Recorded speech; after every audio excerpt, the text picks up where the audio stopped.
Bonjour, bienvenue pour une nouvelle vidéo Cabinet Landau Associés. Regardons ensemble quand une personne condamnée au pénal, que celle-ci soit déjà élue nationale, locale ou pas, peut devenir inéligible. Existe-t-il des inéligibilités résultant de condamnations pénales? Oh bah oui, il y en a pas mal. Voir sur ce point notamment, mais notamment seulement, les articles 131, 26 et suivants du Code pénal. Mais attention, l'inéligibilité dont nous parlons aujourd'hui, là, dans cette vidéo, ça peut résulter aussi d'une condamnation par le juge administratif ou le Conseil constitutionnel, à la suite notamment de certaines violations du droit électoral, en matière de financement notamment. Mais c'est un autre sujet, le cadre juridique est différent. Autre hypothèse différente, c'est que l'inéligibilité peut résulter aussi d'une situation professionnelle, d'un mandat, d'une absence de déclaration patrimoniale, d'une situation fiscale, notamment le redoutable LO 136.4 du Code électoral, etc. Mais là aussi, c'est un autre sujet que celui traité au sein de cette vidéo. Si l'on en reste sur le cas du droit pénal, quelles infractions peuvent-elles conduire à cette inéligibilité? Alors il y en a plein. Certaines violences, agressions sexuelles, discrimination, escroquerie, abus de confiance, délit de terrorisme, la plupart des infractions d'intérêt, donc prise illégale d'intérêt, pantouflage, concussion, favoritisme, trafic d'influence, etc., ainsi que leur recel ou blanchiment. Bon, il y en a pas mal. Autre élément, il y a toute une série d'infractions électorales et toute une ribambelle. Et attention, là, il n'y a pas que le code pénal à regarder, il y a aussi le code électoral. À noter aussi qu'il est possible, on va revenir sur cette distinction, d'infliger des sanctions complémentaires, des peines complémentaires d'inéligibilité pour d'autres infractions, notamment l'appel à la discrimination, à haine raciale ou sexiste ou religieuse, correspondant en fait à deux infractions différentes des articles 24 et suivants de la loi du 29 juillet 1880 sur la liberté de la presse. Il y a eu un cas célèbre, c'est la fameuse polémique sur l'éligibilité ou non d'Éric Zemmour à l'élection présidentielle de 2022.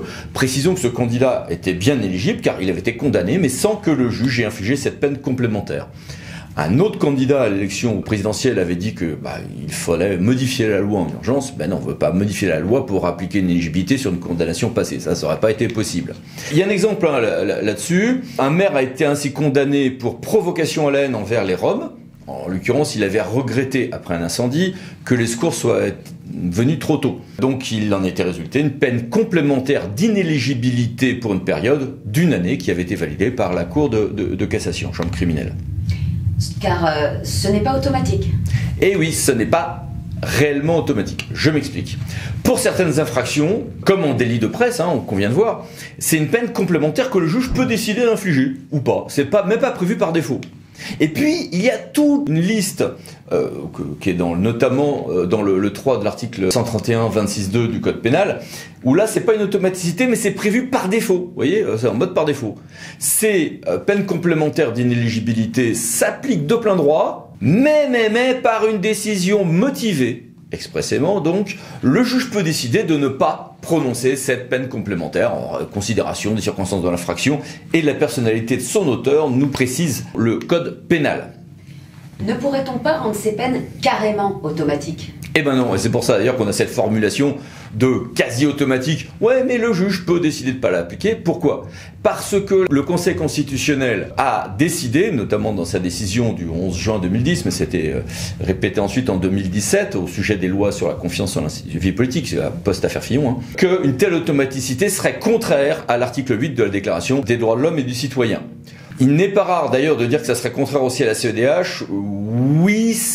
Oui, mais ne sous-estimons pas les souplesses reconnues par la CEDH en cette matière dans des affaires concernant notamment l'Italie. Et est-ce sévère? Tout est relatif. Vous tous qui regardez cette vidéo, vous êtes sûrement nombreux à se dire non, c'est pas assez sévère, si, c'est trop sévère. C'est relatif.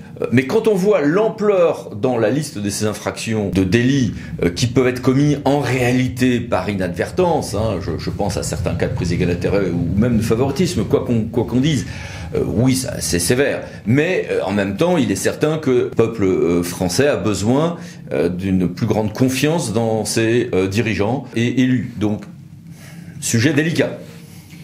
Toute personne condamnée avec cette peine complémentaire au pénal sera-t-elle immédiatement inéligible?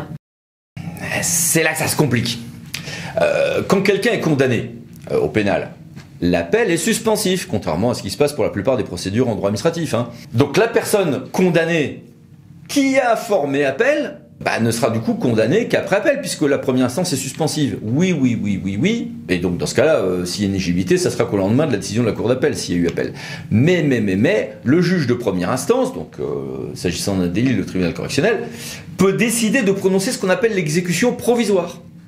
Et auquel cas, qu'il y ait appel ou non, la peine complémentaire d'inéligibilité peut s'appliquer dès la condamnation de première instance, même s'il y a eu appel. Mais faut-il que le juge de première instance ait décidé de cette exécution provisoire expressément? S'il y a inéligibilité, par exemple en première instance après exécution provisoire, ou en première instance même sans exécution provisoire s'il n'y a pas eu appel, c'est au préfet d'émettre d'office les élus locaux qui sont en cours d'exécution de leur mandat et qui sont devenus inéligible. Le Conseil d'État l'a encore rappelé en 2018 pour une affaire concernant un élu régional, par exemple. En résulte-t-il des situations un peu complexes? Ah, ça, c'est le moins qu'on puisse dire. Allez, distinguons 4 hypothèses. Et on va rester uniquement sur les élus locaux déjà, ou les citoyens qui peuvent devenir inéligibles sans avoir de mandat.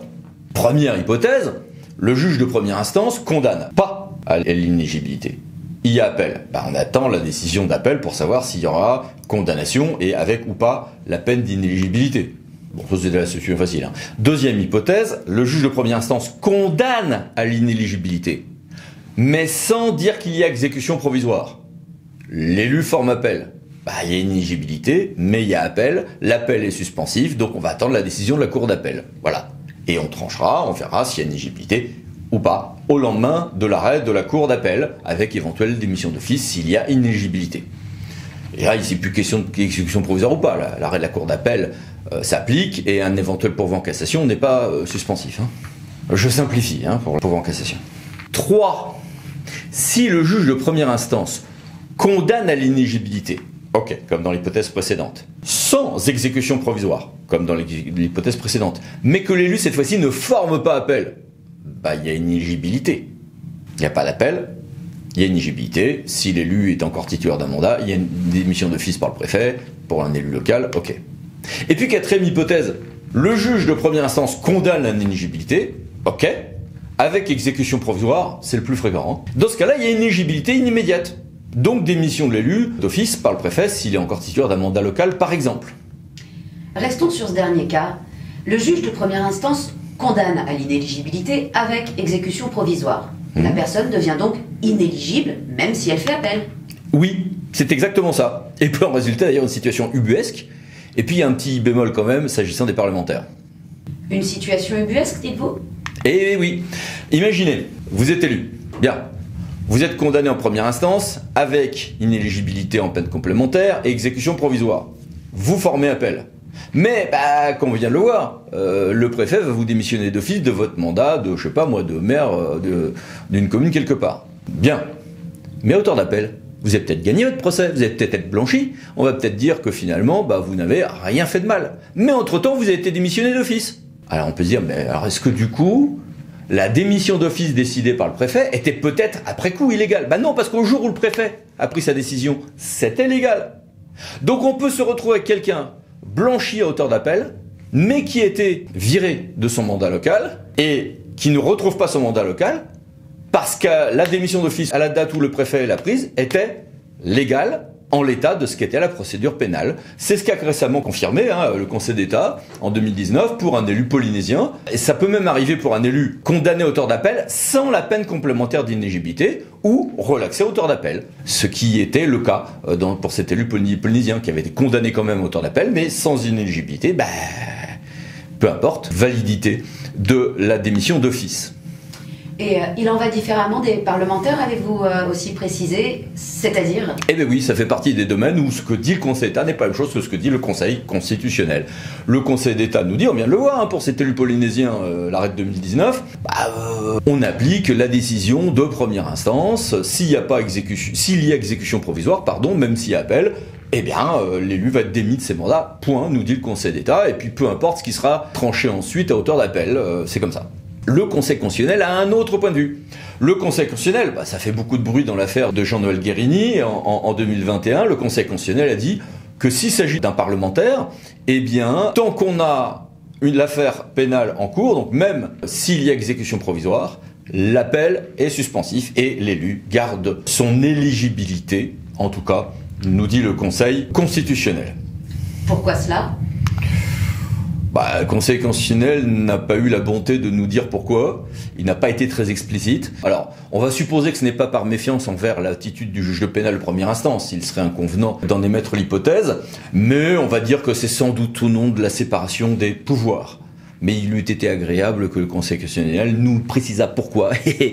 Il avait décidé d'agir ainsi. Donc, au total, on a un principe simple, mais avec des mises en œuvre qui peuvent être très complexes. Eh ben oui, d'ailleurs, beau cacher l'aspirine. Mais c'est souvent le cas. Et puis merci beaucoup. À bientôt pour d'autres vieux cabinets associés. Merci, au revoir.